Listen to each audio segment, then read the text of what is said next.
묵상기도하심으로 새벽 예배를 시작하겠습니다. 하나님 은혜와 사랑에 감사합니다. 오늘도 우리에게 새날을 주시고 예배케 하신 은혜에 감사합니다. 오늘 이 하루도 주와 동행하는 하루가 되게 하시고 주님을 기쁘시게 하는 하루가 되도록 인도하여 주옵소서.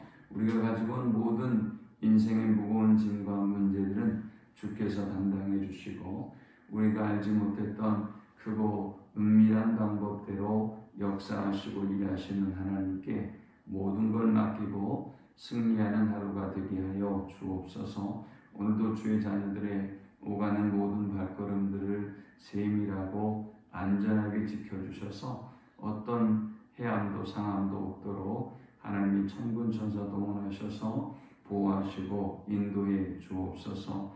우리 성도들의 사업장을 축복해 주시고 또 일터를 축복해 주셔서 하나님의 함께함으로 형통한 하루가 되도록 인도해 주옵소서. 예수님의 이름으로 기도합니다. 아멘. 찬송 401장 드리겠습니다. 주의 곁에 있을 때 마음이 든든하오니 주여 내가 살 동안 인도하여 주소서. 주여 주여 나를 인도하소서. 바른 세상 살 동안 주여 인도하소서. 피난처인 예수여 세상 물결 험할 때 크신 은혜 베푸사 나를 숨겨주소서. 주여 주여 나를 인도하소서. 바른 세상 살 동안 주여 인도하소서. 세상 풍파 지나는 영화로운 나라와 눈물 없는 곳으로 들어가게 하소서. 주여 주여 나를 인도하소서. 바른 세상 살 동안 주여 인도하소서.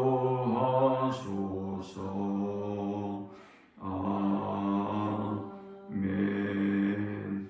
오늘 이 시간에 주시는 살아계신 하나님의 말씀은 구약성경 출애굽기 14장 1절에서 14절의 말씀입니다. 여호와께서 모세에게 말씀하여 계시되 이스라엘 자손에게 명령하여 돌이켜 바다와 믹돌 사이에 비하이로다 곧 바알스본 맞은편 바닷가에 장막을 치게 하라.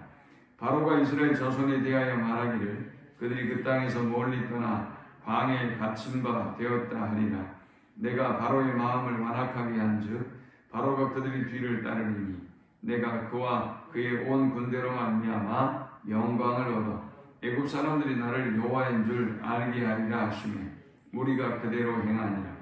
그 백성이 도망한 사실이 애굽 왕에게 알려지매 바로와 그의 신하들이 그 백성에 대하여 마음이 변하여 이르되 우리가 어찌 이같이 하여 이스라엘을 우리를 섬김에서 놓아보냈는가 하고 바로가 곧 그의 병거를 갖추고 그의 백성을 데리고 갈새 선발된 병거 600대와 애굽의 모든 병거를 동원하니 지휘관들이 다 거느렸더라.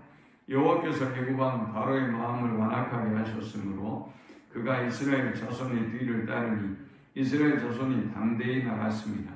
애굽 사람들과 바로의 말들 병거들과 그 마병과 그 군대가 그들의 뒤를 따라 바알스본 맞은편 비하이롯 곁 해변 그들이 장막친 데에 미치니라.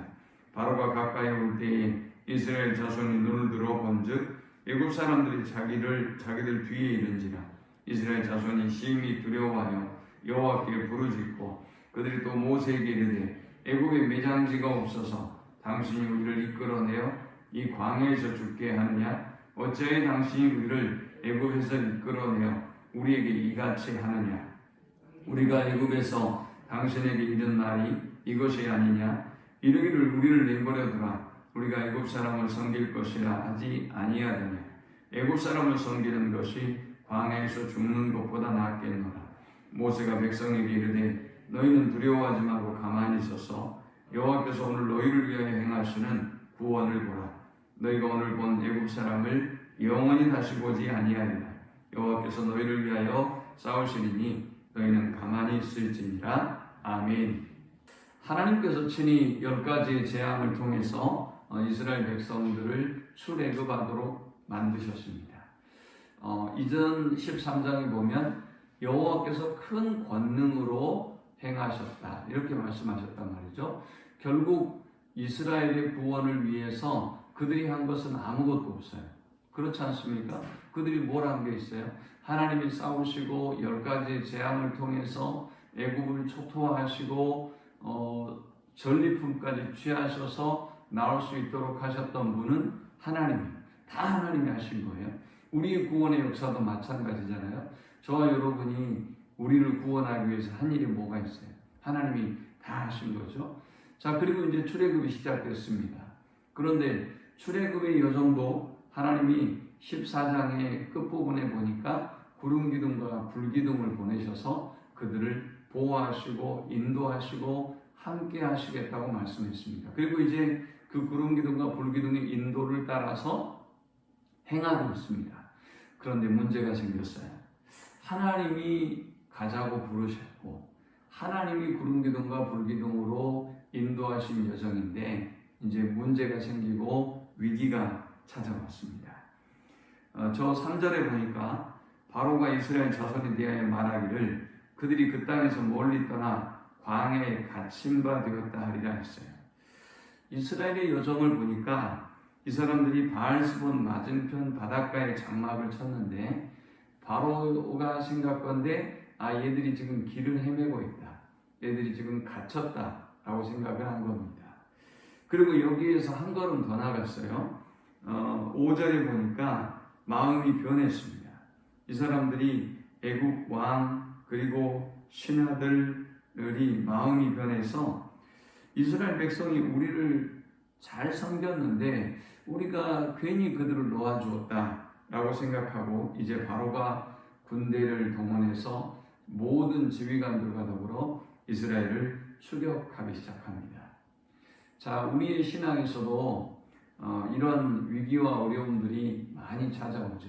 이 위기와 어려움을 하나님이 왜 주셨을까? 혹은 이 위기와 어려움을 통해서 우리 인생 여정도 마찬가지고 영적인 여정도 마찬가지고 이 위기와 어려움을 통해서 우리는 어떤 유익을 얻을 수 있을까? 오늘 이 본문을 통해서 세 가지 영적 교훈 묵상과 함께 은혜를 나누고자 합니다. 이 본문이 주는 첫 번째 영적 교훈은 위기는 하나님의 하나님 되심을 드러내는 기회가 된다라는 것입니다. 자, 이제 이 위기가 찾아오면서 이스라엘은 온통 술렁이기 시작합니다. 애국에 매장지가 없어서 우리를 이렇게 인도했느냐? 모세에게 원망하고 불평하고 또 차라리 우리가 이전에 종이 되었던 것이 나을 뻔, 이전에 종의 삶으로 돌아가는 것이 나을 뻔했다라고 그들은 말합니다. 그들은 이 위기 앞에서 아주 극심한 두려움에 빠집니다. 10절에 보니까 바로가 가까이 올 때 이스라엘 자손이 눈을 들어 본즉 애굽 사람들이 자기들 뒤에 이른지라 이스라엘 자손이 심히 두려워하여 여호와께 부르짖고 그랬습니다. 뒤를 돌아보니까 애굽의 군대가 자기들 뒤에 추격해 오는데 깜짝 놀랐던 것입니다. 그리고 이제 하나님께 부르짖습니다. 그런데 도대체 하나님은 이 위기를 왜 주셨냐는 말이죠. 하나님은 이 위기를 주신 이유를 분명히 말씀하고 있습니다. 4절에 내가 바로의 마음을 완악하게 한즉 바로가 그들의 뒤를 따르니 내가 그와 그의 온 군대로 말미암아 영광을 얻어. 바로의 군대로 인해서 하나님이 영광을 얻게 된다는 것입니다. 왜 그럴까요? 하나님의 하나님 되심이 나타나니까요. 저와 여러분의 위기와 기회를 통해서 인간은 무익하고 연약한 존재이지만 하나님이 이렇게 위대하시고 이렇게 능력이 많으시며 우리를 위해서 싸우신다는 이 사실을 보여줌으로써 하나님은 영광을 받으시게 되고 또 우리가 하나님을 두려워하는 그런 역사가 일어나는 것입니다. 애굽 왕이요 또 애굽의 군대가 하나님에 대해서 두려움을 가졌다면 10가지 재앙으로 끝났지 않겠습니까? 근데 할만하다고 생각했던 것 같아요. 싸움만 하다고 생각한 것 같아요. 그래서 이들이 또 추격을 해왔는데 다시 한번 그들이 하나님을 두려워하게 되고 하나님을 어떤 대적할 만한 상대가 아니라는 것을 깨닫게 되고 하나님께 영광을 돌리게 된 것입니다. 또요 4절에 이어서 보니까 애굽 사람들이 나를 여호와인 줄 알게 하리라 하심에 무리가 그대로 행하니라. 우리에게 찾아오는 위기와 어려움들은 하나님의 하나님 되심을 나타내고 드러내는 기회가 되는 것입니다. 우리가 할 수 없으니까요. 우리의 방법으로 행할 수 없으니까요. 이 코로나의 시대에도 역시 마찬가지로 인간이 얼마나 미약하고 연약한 존재라는 것을 우리가 발견하잖아요. 어떻게 발견해요? 지금 그 예방주사를 맞는데 부작용들이 많이 나타나고 있잖아요. 그런데 그럼에도 불구하고 우리가 맞아야 돼요. 이 위험을 무릅쓰고 맞아야 돼요.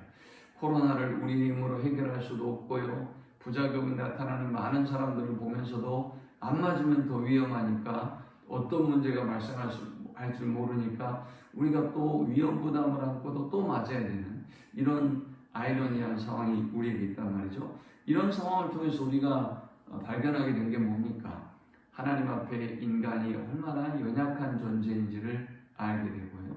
또 보이지도 않는 이놈의 바이러스 때문에 온 인류가 공포에 이렇게 이면이 되는 세월 동안 두려움에 떨고 있는데 이것을 통해서 우리는 하나님이 어떤 존재인지 하나님이 우리와 너무나 큰 차이가 있는 위대한 분이라는 걸 깨닫게 되는 것이죠. 그래서 위기는 하나님의 하나님 되심을 드러내고 하나님의 영광을 드러내는 기회가 되는 것입니다.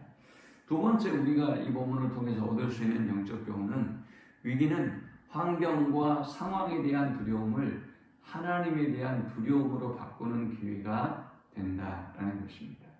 이들은 지금 극한 두려움에 사로잡혀 있어요. 우리가 지금 죽게 되었다라고 말해요. 저는 이스라엘 백성들의 이 화법이 어쩌면 우리나라 사람들하고 똑같다라는 생각이 들어요. 우리나라 사람들이 어때요? 조금만 어려워도 죽겠다 그러는 이 사람들이 그랬어요. 우리가 죽게 되었다고 했어요. 저는 조금 그 생각이 다른 사람인데 어떤 위기와 어려움이 찾아오면 자꾸 사람들은 앞서 나가요. 거기에 멈추면 되는데 추격해 오는 건 위기고 이 사람들의 손에 의해서 위험에 처할 수도 있지만 지금 벌써 자기들이 완전히 다 죽게 된 것처럼 애굽에 매장지가 없어서 우리를 이곳에 불러내서 우리를 다 매장하려고 하느냐, 우리가 차라리 죽는 것보다 애굽에서 좋은 노릇하는 게 나았겠다. 상황이 어려운 것은 사실인데 힘든 것은 사실인데 그보다 훨씬 더 부풀리고 더 앞서 나가서 마치 다 망한 것처럼 이들은 지금 이야기하고 있단 말이죠. 그런데 지금까지 행하셨던 하나님의 역사를 보세요. 애굽에서 10가지의 재앙을 통해서 바로와 바로의 군대가 아무것도 못했잖아요. 그걸 보았잖아요, 자기들이. 그런데 지금 그들은 이 조금 어려움이 생기면서 이렇게 원망하고 불평을 토로하고 있단 말이죠. 그런데 이제 이 상황과 환경에 대한 두려움은 하나님의 애국 군대를 치시는 이 하나님의 능력과 역사를 보면서 하나님에 대한 경외심으로 바뀌게 돼요. 하나님에 대한 두려움으로 바뀌게 되는 것입니다. 여러분, 우리가 두려워해야 할 것은 상황과 환경이 아니에요. 우리가 두려워야 될 분은 오직 하나님 한 분이심을 믿으시기 바랍니다. 아니, 당연하지 않겠습니까? 생사화복을 주관하시고 코로나를 허락하실 수도 있고 거두실 수 있는 분이 하나님이신데, 우리가 도대체 다른 어떤 것을 두려워하겠냐 말이죠. 오직 하나님만 두려워하고. 이 사람들이 잘한 게 있어요. 10절에 이 두려움을 가지고 하나님께 나와서 부르짖은 것까지는 잘했어요. 하나님이 우리가 그렇게 부르짖으면 모든 지금 출애굽도 그들의 부르짖음에서 하나님이 계획하시고 인도해 내셨잖아요. 그러니까 이 부르짖음 속에서 하나님은 그들을 구원하시고 반드시 건져주세요. 그 믿음을 가지고 오늘 세상과 환경과 사람을 두려워하지 말고 오직 하나님을 두려워하는 우리 모두가 되실 수 있기를 축원합니다. 마지막 세 번째, 우리가 이 본문을 통해서 얻을 수 있는 영적 교훈은, 위기는 우리를 위해서 싸우시고 구원하시는 하나님을 경험하는 기회가 된다라는 것입니다. 13절에 보니까 모세가 백성에게 이르되 너희는 두려워하지 말고 가만히 서서 여호와께서 오늘 너희를 위하여 행하시는 구원을 보라. 너희가 오늘 본 애굽 사람을 영원히 다시 보지 아니하리라 했습니다. 하나님이 원망하고 불평하고 두려움에 사로잡혀 있는 그들을 향해서 말씀합니다. 너희는 두려워하지 말아라. 너희는 가만히 서서 여호와께서 오늘 너희를 위하여 행하시는 구원을 보라. 너희는 다시는 애굽 사람을 보지 못할 것이다. 여러분 생각해 보세요. 이스라엘 백성은 군대가 아니에요. 싸워본 적도 없어요. 이 사람들은 한 번도 경험해 본 적도 없고요. 지금까지 종살이 하다가 나온 거예요. 그런데 애국 군대가 그들을 추격해 왔어요. 이제 어떻게 할까요, 여러분? 그것이 여러분의 상황이라면, 여러분이 이 무리 가운데 있다면 어떻게 하시겠어요? 싸울까요? 우리가 싸운다고, 우리의 힘으로 싸운다고 해서 저 애국과 싸울 수 있겠어요? 애국은 어마어마한 세계 최강의 군대예요. 이스라엘은 뭐 아직 군대도 없어요. 출애굽하면서 자기들을 보호해서 무슨 보호하기 위해서 어떤 방법을 찾을지도 모르겠지만 아직까지는 아무것도 없는 사람들이에요. 그러나 중요한 문제는 우리는 무기와 우리가 소유한 어떤 능력이 아니라 바로가 보지 못한 것이 하나 있어요. 그들과 함께 하셨던 바로가 잊어먹고 보지 못했던 것이 그들과 함께 하셨던, 그들을 위해서 싸우시는 그 하나님의 손길, 하나님의 능력을 잊어버렸던 거예요. 그러니까 10가지 재앙으로 그토록 어려움을 당하고 또 이 짓을 하고 있단 말이죠. 사탄은 절대 우리를, 우리의 아비였던 마귀는 저와 여러분의 구원을 호락호락 그냥 놔두지 않습니다. 여러분이 언제든지 어떤 이 위기와 어려움 앞에서 돌아가고 싶은 마음, 그냥 때려치우고 싶은 마음, 아니 그만하고 싶은 마음, 이런 마음이 끊임없이 들도록 옛 마귀는 저와 여러분을 속이고 위기와 어려움 가운데 여러 가지 혼란에 빠지게 만듭니다. 그런데 우리가 분명히 기억해야 할 사실은 하나님이 우리와 함께 하시고 우리를 위해서 싸우시고 우리를 구원해 주신다는 이 사실을 우리는 절대 놓치지 말아야 돼요. 그럼 우리가 할 수 있는 게 뭡니까? 어차피 구원도 하나님이 하셨으니까, 어차피 10가지의 재앙으로 하나님이 치시고 출애굽하게 하셨으니까 앞으로의 모든 행동도 하나님 인도하시겠죠. 어차피 저와 여러분을 구원해 주셨으니까, 우리는 아무것도 한 것이 없으니까 하나님께서 우리의 믿음의 여정도 여러분의 삶도 인도해 주시겠죠. 그럼 이제 우리가 해야 할 일이 뭘까요? 우리는 그냥 기도하고요, 가만히 서서 하나님이 행하시는 일을 구경하고 하나님께 영광을 돌리면 되는 것입니다. 하나님이 내 생애를 위해서 어떻게 일하시는지 여러분 돌아보세요. 감격이죠. 여러분의 삶 속에 하나님이 어떻게 일하셨는지, 우리의 사업의 현장 가운데, 가정 가운데, 우리의 자녀들 가운데, 이 나라 민족 가운데 하나님이 어떻게 일하셨는지 가만히 가만히 서서 생각해 보면 우리가 원망할 일이 아니라 불평할 일이 아니라 하나님께 영광을 돌리고 찬양하고 감사할 일뿐임을 우리는 발견하게 돼요. 오늘도 위기와 어려움 앞에 원망하고 불평하지 말고 그때는 하나님께 부르짖고 나아가고 그리고 하나님이 우리를 위해서 행하시는 그 섭리와 손길을 우리가 가만히 서서 보고 하나님께 합당한 영광을 돌리는 우리 모두가 되시기를 축원합니다. 하나님 감사합니다. 귀한 말씀을 통해서 깨닫고 은혜 받습니다. 주님 주셨던 말씀처럼 우리에게 어떤 위기와 어려움이 찾아와도 오직 하나님만을 의지하고 하나님만을 신뢰하고 믿음으로 승리하는 저들이 되어지도록 인도해 주옵소서. 위기는 하나님의 능력을 경험할 수 있는 기회가 되며 하나님의 하나님 되심을 경험하는 기회가 된다는 사실을 알고 믿음으로 승리케 주옵소서. 예수님의 이름으로 기도합니다. 아멘. 지금은 우리 주 예수 그리스도의 크신 은혜와 성부 하나님의 극진한 사랑과 성령의 인도 교통 충만케 하시니 어떤 위기와 어떤 어려움 가운데도 오직 하나님만 의지하고 하나님만 붙잡고 믿음으로 승리하기를 소망하는 모든 성도들의 머리 위에 지금부터 영원토록 함께 있을지어다. 아멘.